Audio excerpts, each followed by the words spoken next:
We are going to read Chapter 1 of Charlotte's Web, entitled Before Breakfast. "Where's Papa going with that axe?" said Fern to her mother as they were setting the table for breakfast. "Out to the hog house," replied Mrs. Arabelle. "Some pigs were born last night." "I don't see why he needs an axe," continued Fern, who was only 8.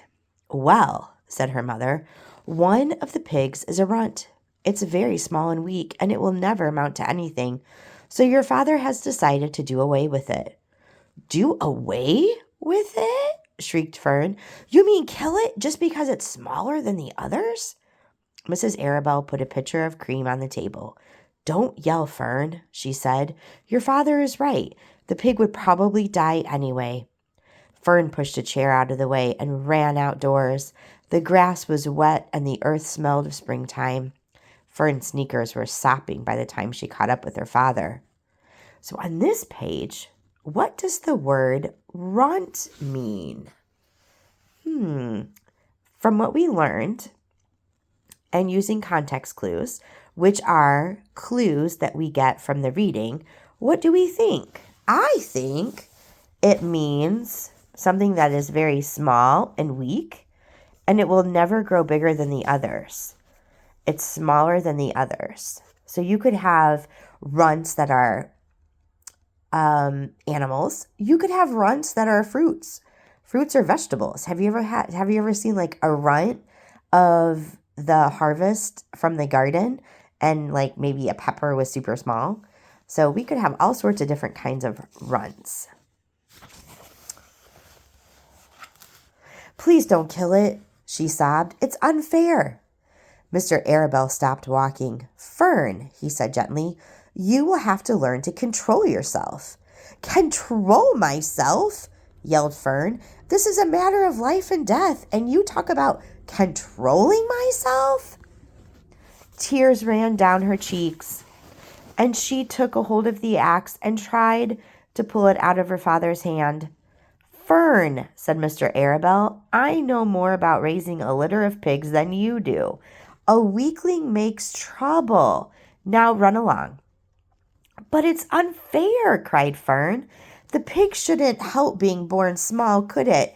If I had been born very small at birth, would you have killed me?" Mr. Arabelle smiled. "Certainly not," he said, looking down at his daughter with love. "But this is different.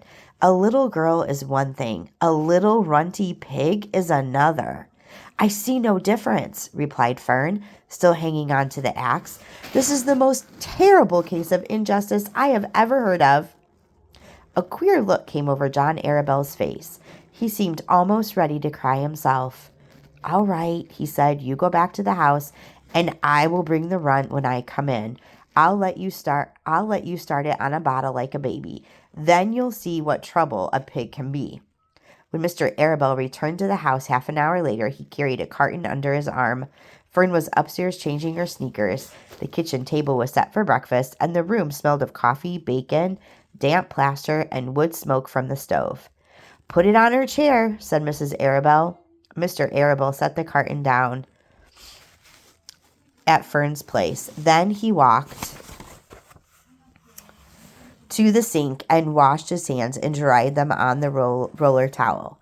Fern came slowly down the stairs. Her eyes were red from crying as she approached her chair. The carton wobbled and there was a scratching noise. Fern looked at her father, then she lifted the lid to the carton. There inside, looking up at her, was the newborn pig. It was a white one. The morning light shone through its ears, turning them pink. "He's yours," said Mr. Arabelle, "saved from the untimely death, and may the good Lord forgive me for this foolishness." Fern couldn't take her eyes off the tiny pig. "Oh," she whispered, "oh, look at him. He's absolutely perfect." She closed the carton carefully. First she kissed her father, then she kissed her mother. Then she opened the lid again, lifted the pig out, and held it against her cheek. At this moment, her brother Avery came into the room. Avery was 10. He was heavily armed, an air rifle in one hand, a wooden dagger in the other. "What's that?" he demanded. "What's Fern got?" "She's got a guest for breakfast," said Mrs. Arabelle. "Wash your hands and face, Avery." Let's see it, said Avery, setting his gun down. You call that miserable thing a pig? That's a fine specimen of a pig, and it's no bigger than a white rat. Wash up and eat your breakfast, Avery, said his mother. The school bus will be along in half an hour. Can I have a pig too, Pop? Said Avery. No, I only distribute pigs to early risers, said Mr. Arabelle. Fern was up at daylight trying to rid the world of injustice. As a result, she now has a pig. A small one, to be sure, but nevertheless a pig.